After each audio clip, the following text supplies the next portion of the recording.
সালে কর্মী সমিতি ভেঙে যায়, মোটর শ্রমিক ইউনিয়ন নামে একটা সংগঠন আত্মপ্রকাশ করে। এবং এই শ্রমিকদের এই সংগঠন কর্মী সমিতিরা ভাঙার অন্যতম কারণ তারা সেখানে থেকে শ্রমিকদের স্বার্থ চেয়ে অন্যান্য বিষয়গুলিকে প্রাধান্য দিতেন। এটাকে কেন্দ্র করে তখন এই সংগঠনটা ভেঙে তখন মোটর শ্রমিক ইউনিয়ন নামে সংগঠন তৈরি হয়। সেই সংগঠনের একজন দায়িত্বপ্রাপ্ত সংগঠন হিসেবে শঙ্কর সাহা তখনকার সময় সেই কেন্দ্রীয় কমিটির সদস্য হয়েছিলেন, কেন্দ্রীয় কমিটির মোটর শ্রমিক ইউনিয়নে। এবং ট্রাক ড্রাইভার সিন্ডিকেট হলো তাদের একটি ইউনিট।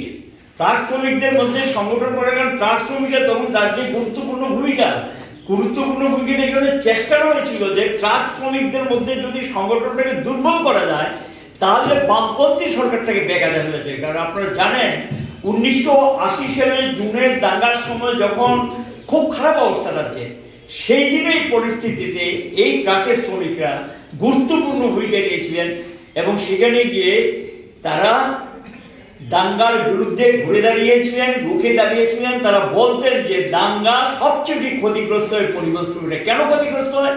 কারণ তাদের এক প্রান্ত থেকে আরেক প্রান্তে যেতে হয়, কখনো উপজাতি এলাকায়, কখনো অপজাতি এলাকায়, কখনো উপজাতি প্যাসেঞ্জার, কখনো অপজাতি প্যাসেঞ্জার। যে দাঙ্গা মানে কি সবচেয়ে বেশি শত্রু হতো শ্রমিক শ্রেণী। এইটার বিরুদ্ধে তখন তারা ঘুরে দাঁড়িয়েছিলেন, রুখে দাঁড়িয়েছিলেন। এবং এটা যখন নানাভাবে অশান্তি তৈরি করার চেষ্টা হয়েছিল, পরিবহন ব্যবস্থাকে অচল করে দেওয়ার চেষ্টা হয়েছিল, সেই দিন সেখানে পরিবহন ব্যবস্থাকে সচল রাখার জন্য, বামফ্রন্ট সরকারকে বেকায়দা ফেলানোর জন্য ষড়যন্ত্রীরা যে চেষ্টা করেছিলেন, সেই দিন সেই ষড়যন্ত্র ব্যর্থ করার ক্ষেত্রে এই কংগ্রেস শঙ্কর শাহ, বিশু শাহ নাই, অধিকাংশ মরে গেছে, কেউ নেই জীবিত পুরনো নেতৃত্বের মধ্যে।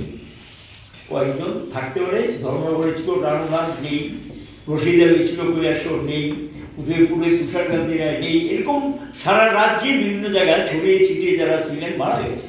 কিন্তু একজন পুরাতন নেতৃত্ব এখনো টিকে আছেন, সেও লড়াই করছে, রোগের সঙ্গে লড়াই করছে, চঞ্চল মজুমদার।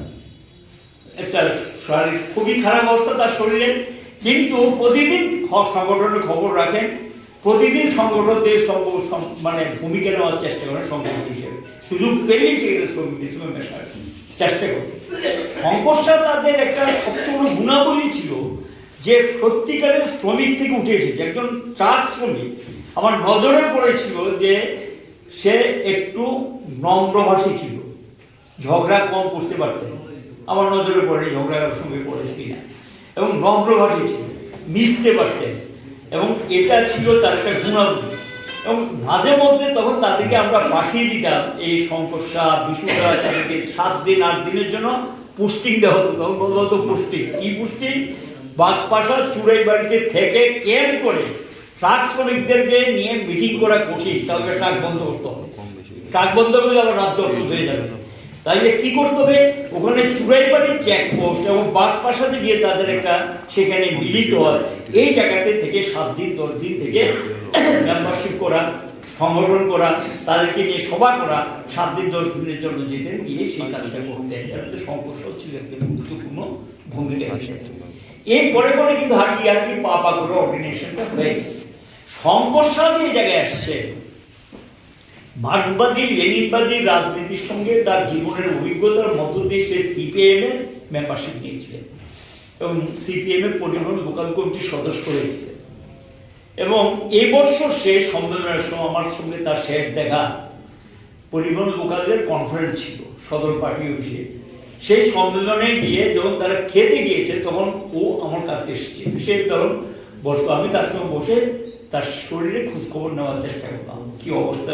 তো বললো না, মোটামুটি এখন আছি, ডায়ালিসিস নিতে হয়, মোটামুটি আছি হবে, সে বলার চেষ্টা করছে। ওর সঙ্গে বসে অনেকক্ষণ কথা হয়েছে, প্রায় মিনিট 20 মতো বসে কথাবার্তা হয়েছে শঙ্কর শাহর সঙ্গে। এটাই ছিল তার সঙ্গে আমার শেষ কথাবার্তা।